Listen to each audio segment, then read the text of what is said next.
Welcome to premise kitchen. இன்றைக்கி நம்ம கிச்சனில் என்ன ரெசிபி பார்க்க போகிறோன்னா சூப்பரான ஒரு சிக்கன் பிரியாணி பார்க்க போகிறோம். குயிக்காக எப்படி பண்ணுறதுன்னு பார்க்க போகிறோம். வாங்க அதுக்கு தேவையான இன்க்ரீடியன்ட்ஸ் என்னென்னு பார்க்கலாம். 1 கிலோ சிக்கன் எடுத்திருக்கேன். இதை நல்லா வாஷ் பண்ணிவிட்டு கொஞ்சம் மஞ்சத்தூள், 1 ஸ்பூன் மிளகாத்தூள், 1 ஸ்பூன் தனியாத்தூள், இஞ்சி பூண்டு பேஸ்ட், தயிர், இது 3 போட்டு இது எல்லாமே போட்டு மேரினேட் பண்ணி வச்சுருக்கேன். அடுத்து பார்த்திங்கன்னா தாளிக்கிறதுக்கு ஒரு 10 கிராம்பு, ஒரு 10 பட்டை, ஒரு 5 ஏலக்காய், பிரிஞ்சி இலை, கடல் பாசி, கொஞ்சம் ஸ்டார் அனீஸ் வச்சுருக்கேன். இது வெங்காயம், ஒரு 5 வெங்காயம், பெரிய வெங்காயம் நீட்ட வாக்கில் கட் பண்ணி வச்சுருக்கேன். ஒரு 5 தக்காளி, ஒரு கை புதினா, ஒரு கை கொத்தமல்லி, ஒரு 10 பச்சை மிளகா. இது சின்ன வெங்காயம் கொஞ்சம் எடுத்து வச்சுருக்கேன். இது எப்படி அரைக்கிறது, என்னென்ன போட்டு அரைக்கிறதுன்னு சொல்லி நான் அரைக்கும் போது உங்களுக்கு காட்டுறேன். எண்ணெய் ஹீட் ஆகிடுச்சு. இப்போது நம்ம எடுத்து வச்சுருக்க மசாலாலாம் இதில் போட்டுடலாம். மசாலா கொஞ்சம் நல்லா ஃப்ரை ஆன உடனே கட் பண்ணி வச்சுருக்க வெங்காயம் போட்டுடலாம். இப்போ என்னென்னா பிரியாணியுடைய சீக்ரெட்டே என்னன்னு பார்த்தீங்கன்னா, இந்த வெங்காயம் நல்லா ப்ரௌன் கலராக ஆகணும். அந்த தீஞ்சி போகும் தெரியுமா, அதுக்கு முந்தின ஸ்டேஜ் வரைக்கும் நம்ம நல்லா ஃப்ரை பண்ணணும். இதை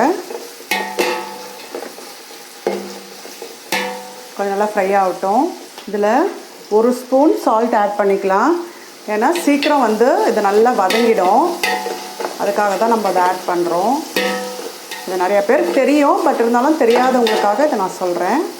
இப்போ நம்ம சின்ன வெங்காயம் எடுத்து வச்சுருக்கோம் இல்லையா, இதில் ஒரு 7-8 இருக்குது. இது ஒரு 3 பச்சை மிளகா, நம்ம இதில் 10 வச்சுருக்கோம் இல்லையா தாளிக்க, அதுலேருந்து ஒரு 3.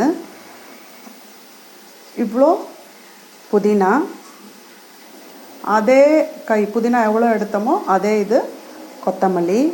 இப்போ இதை நல்லா அரைச்சிட்டு வந்துடலாம்.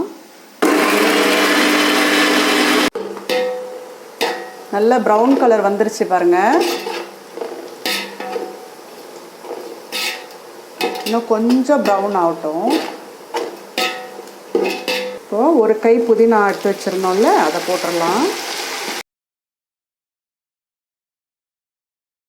புதினா கொஞ்சம் வதங்கிடுச்சு. இப்போது இஞ்சி பூண்டு பேஸ்ட் ஆட் பண்ணிக்கலாம். பார்த்திங்கன்னா 1 கிலோ சிக்கனுக்கு 1,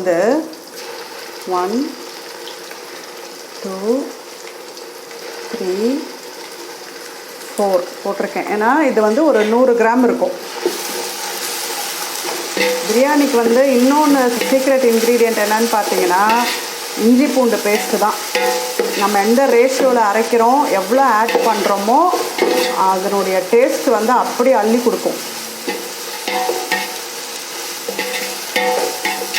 இது இப்போ நல்லா வதங்கணும். இந்த ரா ஸ்மெல் நல்லா போகணும். இப்போ பச்சை மிளகாவும் கொஞ்சம் புதினா ஆட் பண்ணிக்கலாம். ஆட் பண்ணி இது கொஞ்சம் நல்லா வதங்கின உடனே நம்ம இப்போ மிக்சியில் அரைச்சி வச்சுருந்தோம் இல்லையா இந்த வெங்காய பேஸ்ட்டு, வெங்காயம், கொத்தமல்லி, புதினா, அதை அப்படியே இதில் போட்டுருவோம். இதையும் நல்லா இந்த ரா ஸ்மெல் போகிற வரைக்கும் வதக்கிடலாம். தக்காளி ஆட் பண்ணிக்கலாம்.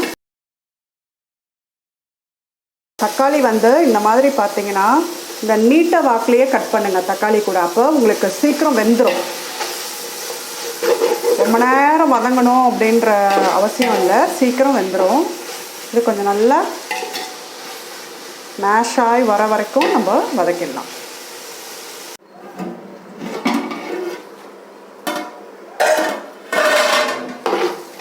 பாருங்க, நல்லா மசிச்சிருச்சு. இப்போ மசாலா என்னென்ன ஆட் பண்ணலான்னு பார்க்கலாம். இப்போது வந்திருக்க பச்சை மிளகாலாம் கொஞ்சம் காரமாக இருக்குது. அதனால் நான் மிளகாத்தூள் வெறும் காஷ்மீரி சில்லி மாத்திரம் ஒரு 1.5 ஸ்பூன் ஆட் பண்ணிக்கிறேன்.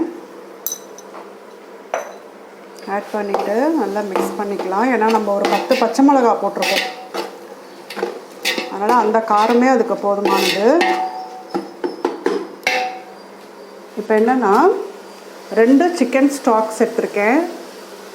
இது மேகி சிக்கன் ஸ்டாக்கு. இது அமேசானில், ஃப்ளிப்கார்ட்டில், எல்லா டிபார்ட்மெண்டல் ஸ்டோர்லேயும் கிடைக்கும். இதையும் இதில் ஆட் பண்ணிக்கிறேன். ஏன்னா நல்ல ஒரு ஃப்ளேவர் கொடுக்கும் இது. இதுவும் சிக்கன் ஸ்டாக் தான், அதனால நல்ல ஃப்ளேவர் வரும்.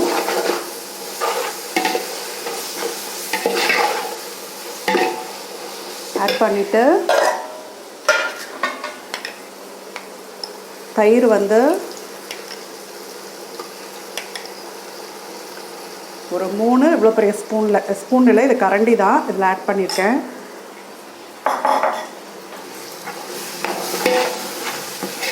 அதாவது நம்ம சமைக்கும் போதே நான் வந்து நமக்கு இவ்வளோ அளவுன்றது நமக்கு வந்து ஒரு அளவு தெரியும்.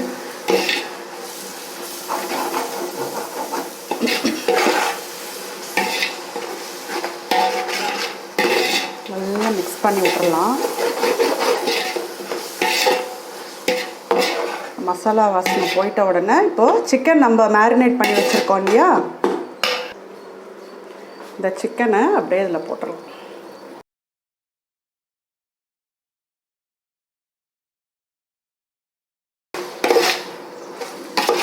நல்லா மிக்ஸ் பண்ணிக்கோங்க. நல்லா மிக்ஸ் பண்ணிவிட்டு இதுலேயே தண்ணி வந்து சிக்கனில் இருக்கும், அது வதங்க தண்ணி விடும் இல்லையா, எவ்வளோ தண்ணி விடுதுன்னு பார்த்துட்டு அதுக்கேற்ற மாதிரி நம்ம அளவு எடுத்துக்கலாம். நான் பாஸ்மதி ரைஸ் தான் போட போகிறேன்.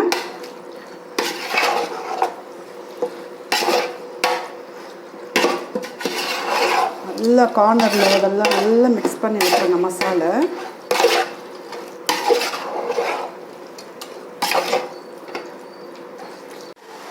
எல்லாத்தையும் நல்லா மிக்ஸ் பண்ணிவிட்டு மூடி வச்சிடலாம். கறியில் நிறைய இப்படி தண்ணி விட்டுருச்சு பாருங்கள். இப்போது நான் ஃபஸ்ட்டே உங்களுக்கு காட்ட மறந்துட்டேன், பிரியாணிக்கு மாத்திரம் நல்லா இவ்வளோ பெரிய பீசஸ் எடுக்கணும்.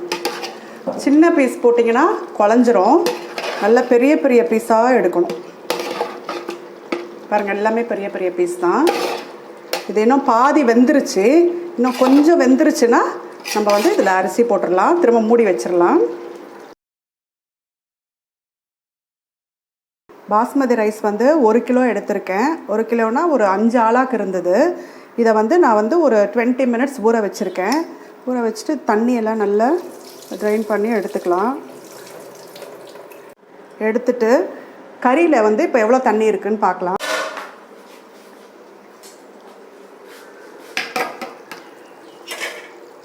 பாருங்கள், கறியில் எவ்வளோ தண்ணி விட்டுருக்கு பாருங்கள். நம்ம தண்ணியே ஊற்றலை.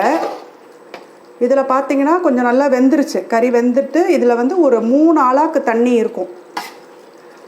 3 டம்ளர் தண்ணி இதில் இருக்கும். இப்போது நான் பாஸ்மதியாக இருந்தால் கூட 1க்கு 2 தான் நான் ஊற்றுவேன், ஏன்னா நான் ரொம்ப நேரம் ஊற வைக்கல, 1க்கு 2 தான் ஊற்றுவேன். இப்போது 5 ஆளாக்கு நம்ம எடுத்துருக்கோம் அப்படின்னு சொன்னால் 10 டம்ளர் தண்ணி நம்ம ஊற்றணும். இதில் ஆல்ரெடி 3 டம்ளர் தண்ணி இருக்குது. ஸோ இப்போ வந்து 7 டம்ளர் தண்ணி நம்ம இதில் ஆட் பண்ண போகிறோம்.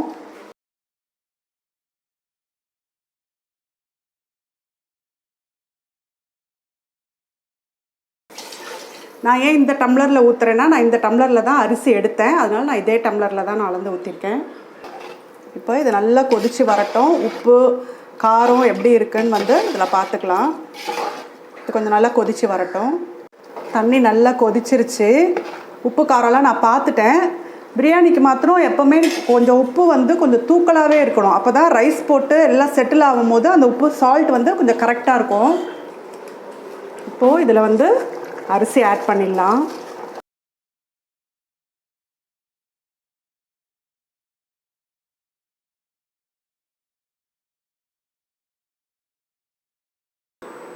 இதை ஒரு கொதி நம்ம மூடி வச்சுட்டு ஒரு கொதி வந்த உடனே இப்போ இது தம் போட்டுற போகிறோம். இப்போ இதை மூடி வச்சிடலாம். இப்போ தம் போட்டுடலாம். இப்போ தயிர் பச்சடிக்கு வந்து பொடியாக ஒரு பெரிய வெங்காயம் பொடிசாக நறுக்கி வச்சுருக்கேன், ஒரு சின்ன தக்காளி வந்து பொடிசாக நறுக்கியிருக்கேன், ஒரு பச்சை மிளகா பொடிசாக நறுக்கியிருக்கேன், கொஞ்சோண்டு கொத்தமல்லி, ஒரு அரை கேரட் துருவி வச்சுருக்கேன். இதெல்லாமே போட்டுடலாம். அதில்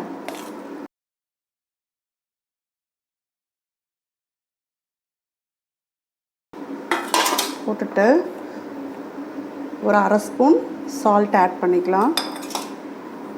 பண்ணி இதை நல்லா மிக்ஸ் பண்ணி விட்டுட்டு கர்ட் வச்சுருக்கோம் இல்லையா, கர்ட் வந்து இதில் ஆட் பண்ணிக்கலாம்.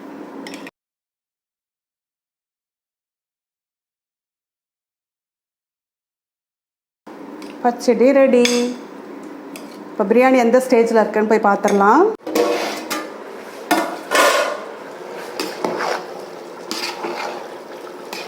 பாருங்கள், தண்ணி நல்லா வத்திடுச்சா.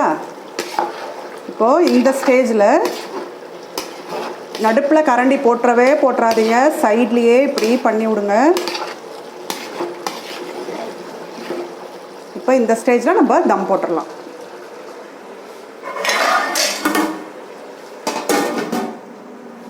இப்போ தம்முக்காக ஒரு தோசைக்கல் வச்சுருக்கேன். ஏன்னா தோசைக்கல் இப்படி இருக்கேன்னு பார்க்காதீங்க, இது வெறும் பிரியாணி தம்முக்காகவே யூஸ் பண்ணுற தோசைக்கல். இப்போ பார்த்தீங்கன்னா இந்த ஸ்டேஜில் தண்ணியெல்லாம் சுண்டி நம்ம வந்து இறக்கியிருக்கோம். இதை அப்படியே தூக்கி இந்த கல் மேலே வைக்க போகிறோம். ஏன்னா இதில் நறுக்கு அரிசி இருக்கும்ல, நறுக்குன்னு ஒரு அரிசி இருக்கும்ல, அதெல்லாம் போயிடும். இதை வச்சுட்டு இது மேலே வெயிட்டான எதனா ஒரு பாத்திரத்தை நம்ம வச்சிடலாம். தண்ணி ஊற்றியும் வைக்கலாம், இல்லை வெயிட்டான எந்த பொருள் வேணால் எடுத்து வச்சிடலாம். இது வந்து ஒரு 10 மினிட்ஸ் இருக்கட்டும். அதில் இப்போ பார்த்துடலாம். 10 மினிட்ஸ் ஆயிடுச்சு.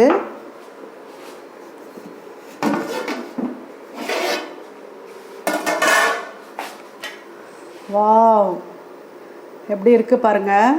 உதிரியாக வந்திருக்கா. எப்படி இருக்குது பாருங்கள். இப்போது சைடில் இப்படி கிளறிக்கலாம். ஒரு கிளறிட்டு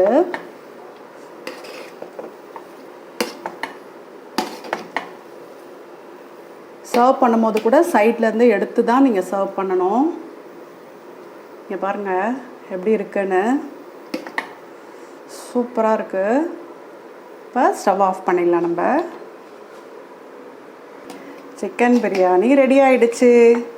இப்போ நம்ம அப்படியே பிளேட்டிங் பண்ணிடலாம்.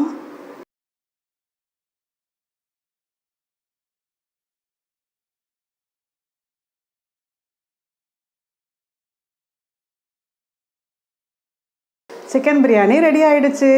ரொம்ப சிம்பிளாக டக்குன்னு பண்ணக்கூடிய ஒரு பிரியாணியை நீங்கள் பார்த்தீங்க. இதே மாதிரி நீங்கள் வீட்டில் ட்ரை பண்ணுங்கள். இந்த வீடியோ உங்களுக்கு பிடிச்சிருந்தா லைக் பண்ணி, ஷேர் பண்ணி, சப்ஸ்கிரைப் பண்ணிவிடுங்க. உங்கள் ஃபேமிலி ஃப்ரெண்ட்ஸ்க்கெலாம் ஷேர் பண்ணுங்கள். தேங்க்ஸ் ஃபார் வாட்சிங்.